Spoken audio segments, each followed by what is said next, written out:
হে জগতবাসী, আজ আমি শামীম আলী চিশতি আপনাদের সামনে একটি আলোচনা নিয়ে আসলাম। সে আলোচনাটি হলো দেহশুদ্ধি হবে কিসে। আজ দেহশুদ্ধি সম্বন্ধে আলোচনা করব। যে দেহশুদ্ধ যে বিষয়টা, যে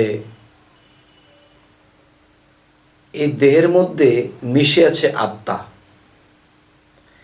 এবং এই আত্মা যদি পবিত্র থাকে বা পরিষ্কার থাকে, তাহলে আল্লাহ আত্মায় মিশে এই দেহের ভিতরে আসবে। তো এখন দেখা যায় আমাদের আত্মশুদ্ধি করতে হলে আমাদের দেহশুদ্ধি করতে হবে। আত্মশুদ্ধি করতে হলে আমাদের দেহশুদ্ধি করতে হবে কেমন? যেমন একটা বিষয় শরীয়তের ভাষায় বলতেছে অজু করো, নাকে পানি দাও, কুলি করো। এটা কি হয়েছে? আমার দেহের বাহিরে ময়লা বা ধুলা এগুলো পরিষ্কার হয়ে গেছে, কিন্তু দেহ কিন্তু আমার শুদ্ধ হয়নি। আর দেহ শুদ্ধ না হলে আমার আত্মা শুদ্ধ হবে না। আত্মা শুদ্ধ না হলে আমার এই আত্মায় মিশে আল্লাহ আসবে না। তাহলে সর্বপ্রথম আমাদের কি করতে হবে? দেহ শুদ্ধ করতে হবে। তো দেহ শুদ্ধ বা সিদ্ধি বা দেহ পবিত্র বলতে আমরা কি বুঝি, এবং এই দেহ পবিত্র করতে হলে আমাদের কি করতে হবে, সেই বিষয়টি হলো যে সর্বপ্রথম একটা জিনিস খেয়াল করতে হবে আমাদের। আমরা যখন টাইম টু টাইম খাবার দাবার খাই, তখন দেখা যায় কি যে ভাত, মাছ, মাংস বিভিন্ন কিছু আমরা খাইতেছি। তখন কি হয়? এই দেহের জীব শক্তিটা বেড়ে যায়। জীবের শক্তিটা যখন বেড়ে যায়, তখন এই 10টা ইন্দ্রিয় শক্তিও বেড়ে যায়। তখন 6টা রিপুর সুযোগ পায়। 6টা রিপুর সুযোগ পেয়ে কি বলে যে জ্ঞান ইন্দ্রিয় 5টি এবং কর্ম ইন্দ্রিয় 5টি দেহের মধ্যে। তখন জ্ঞান ইন্দ্রিয়গুলোকে এই রিপু চালাইতে থাকে, মনকে দখল করে চালাইতে থাকে। তখন কি হয়? তখন জ্ঞান ইন্দ্রিয়গুলোর মধ্যে যে 6টা রিপু বিস্তার ঘটালেন বা একে জর্জরিত করলেন, তখন বিবেক কি করে? বিবেক চুপ করে এক জায়গায় বসে থাকে। তখন বিবেকের কথা শোনে না। বিবেকের বলা তো বিবেক বলতেই আছে যে এমনি না, অমনে, এমনি না, অমনে, এভাবে করলে ক্ষতি হবে, খারাপ হবে, ভালো হবে না। কিন্তু বিবেকের কথা আর কে শোনে? কেন শোনে না? যে মানুষ যখন ভালো খাদ্য খায়, তখন জীবের শক্তি বেড়ে যায় এবং 10 ইন্দ্রিয়র শক্তি বেড়ে যায়। তখন দেখা যায় 6 রিপুর সুযোগ পায়। তখন মনকে গ্রাস করে মনকে 6 রিপুর দলে এনে তখন সেই 6 রিপু মনের সাথে মিশে তখন খারাপে লিপ্ত হয়ে যায়। তখন মানুষ পাপিষ্ঠ হয়ে যায় এবং জাহান্নামী হয়ে যায়।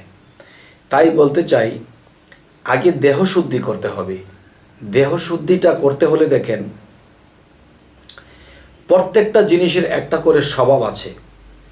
যেমন একটা জিনিস মনে করবেন, এই পৃথিবীতে কোনো ছেলে মেয়ে যারা জন্ম নেয়, দেখবেন যে কিছু কিছু ছেলে মেয়ে তারা বাবার স্বভাব পায়। তারা বাবার স্বভাব পায় কেন? কারণ বাবার রক্ত থেকেই তারা গিয়েছে। তাই সেই রক্তের মধ্যে যে একটা স্বভাব, এই স্বভাবটা ছেলে মেয়েদের মধ্যে থেকে যায়। তখন অনেক মানুষে বলে এই ছেলেটা পুরো বাবার স্বভাব পেয়েছে। কথাটা কিন্তু মিথ্যে নয়।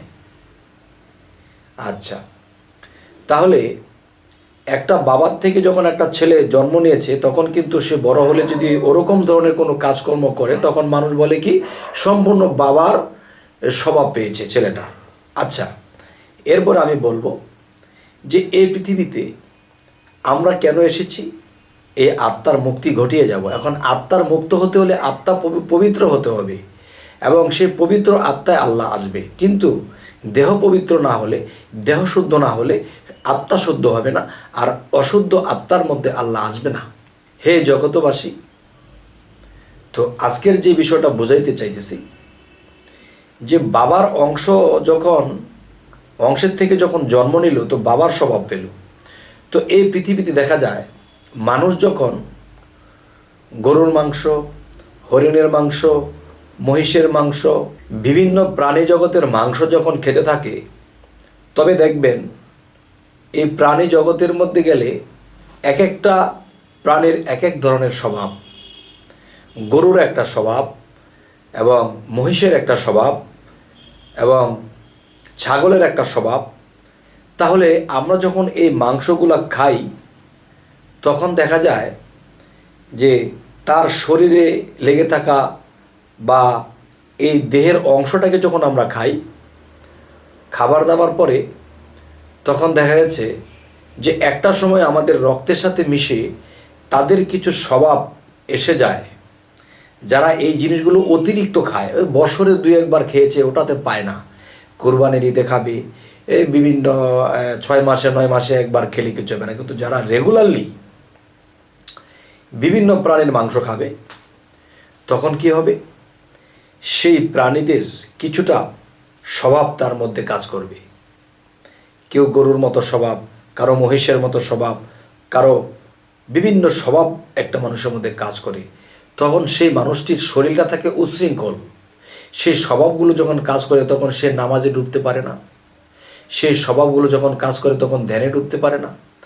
কিন্তু মুর্শিদের কাছে বলে, বাবা আমি তো ধ্যান করতে পারি না, আমি তো নামাজে মন চলে যায় অন্যদিকে। কেন চলে যায়? যে নিজের জায়গায় নিজে স্থির থাকা যায় না।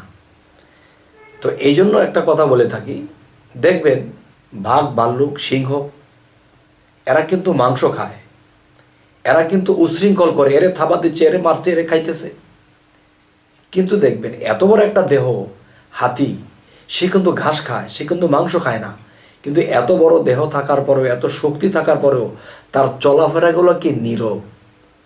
সে কোনো উশৃঙ্খল হাঁটে না, উশৃঙ্খল দৌড়ায় না, এবং উশৃঙ্খল সে করে না। কেননা সে নীরব।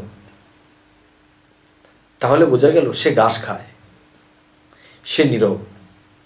আর এই বিভিন্ন পশুর মাংস যারা অতিরিক্ত খাবে, সেই পশুর কিছু স্বভাব মানুষের মধ্যে এসে যাবে। বছরে 2-1বার খাবে, বা 2 মাসে 9 মাসে একবার খেয়েছে, এতে সমস্যা নেই, ওটা আর পায় না। কিন্তু রেগুলারলি যারা প্রাণীর মাংস খায়, তাদেরকে এই প্রাণীর স্বভাবগুলো তাদের মানুষের মধ্যে এসে যায়। তখন তাদের নফসের তাগিয়ত বেড়ে যায়।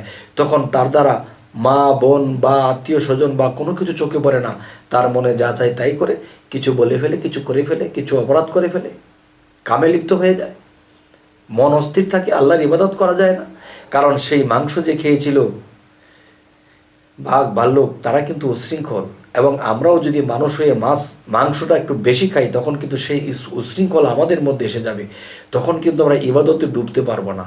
তখন কি হবে, যে মনটা উশৃঙ্খল থাকবে, মন ডুবাইতে পারি না। সেজদা দিয়ে আমি হাটে মাঠে চলে গেছি, বন্ধুদের সাথে আড্ডা মারতে চলে গেছি, সেই দেশের বাড়িতে চলে গেছি, সেজদা দিয়ে আর কি বলেছিলাম, আল্লাহু আকবার, আল্লাহ তুমি সর্বশক্তিমান, তোমাকে সামনে রেখে আল্লাহু আকবার।